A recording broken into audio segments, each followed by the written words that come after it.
PowerPoint Perang Diponegoro. Peta konsep Perang Diponegoro. Tokoh dan tahun, latar belakang, jalan peristiwa, akhir peristiwa. Tokoh dan tahun. Perang Diponegoro adalah perang akbar yang menyeluruh berlanjut selama 5 tahun, dari tahun 1825 sampai 1830, yang terjadi di Jawa, Hindia, Belanda, dan Indonesia. Selang pasukan Belanda di bawah pimpinan Jenderal de Kock melawan penduduk pribumi Indonesia di bawah pimpinan Pangeran Diponegoro.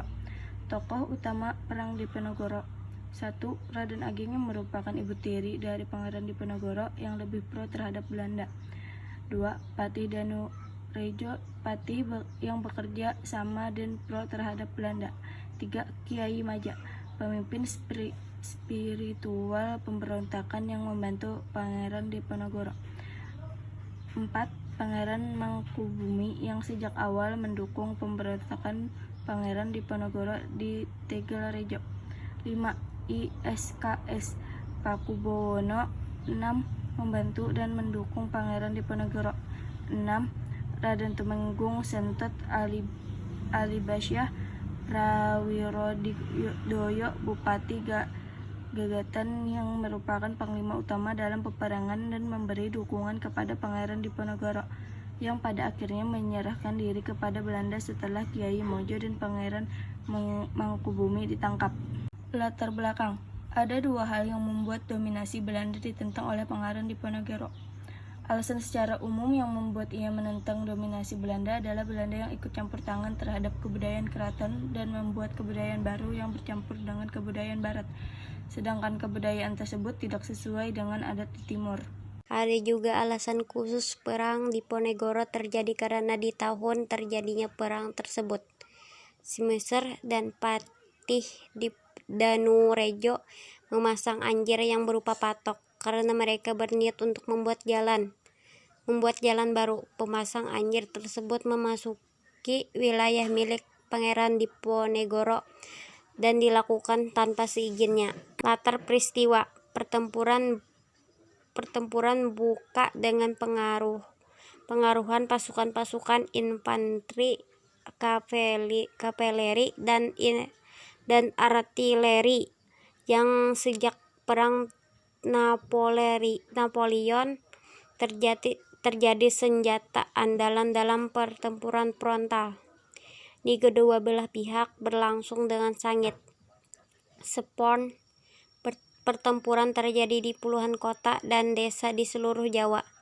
Pertempuran berlangsung sedemikian sengitnya sehingga bila suatu wilayah dapat direbut pasukan Belanda pada siang hari, karenanya malam harinya wilayah itu sudah direbut kembali oleh pasukan pribumi. Begitu pula sebaliknya.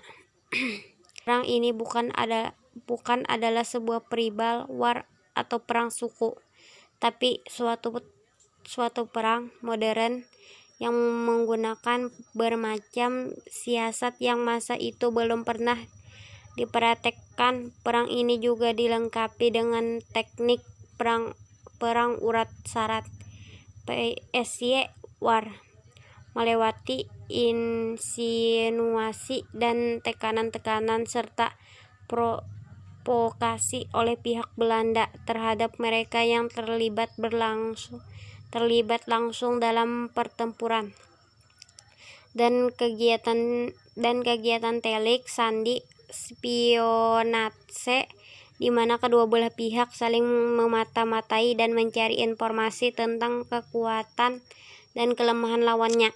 Pada tahun 1827 Belanda melaksanakan penyerangan terhadap Diponegoro dengan memakai sistem benteng, sehingga pasukan Diponegoro terjepit. Pada tahun 1829 Kiai Mojo, pemimpin spiritual pemberontakan, ditangkap. Menyusul kemudian Pangeran Mangkubumi dan Panglima Utama Alibasah Sentot Prawirodirjo menyerah untuk Belanda.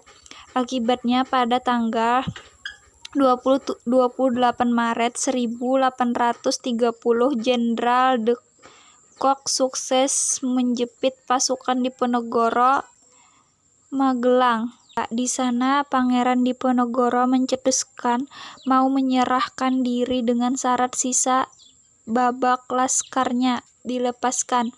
Maka Pangeran Diponegoro ditangkap dan diasingkan ke Manado, kemudian dialih ke Makassar sampai wafat di Benteng Rotterdam tanggal 8 Januari 1855.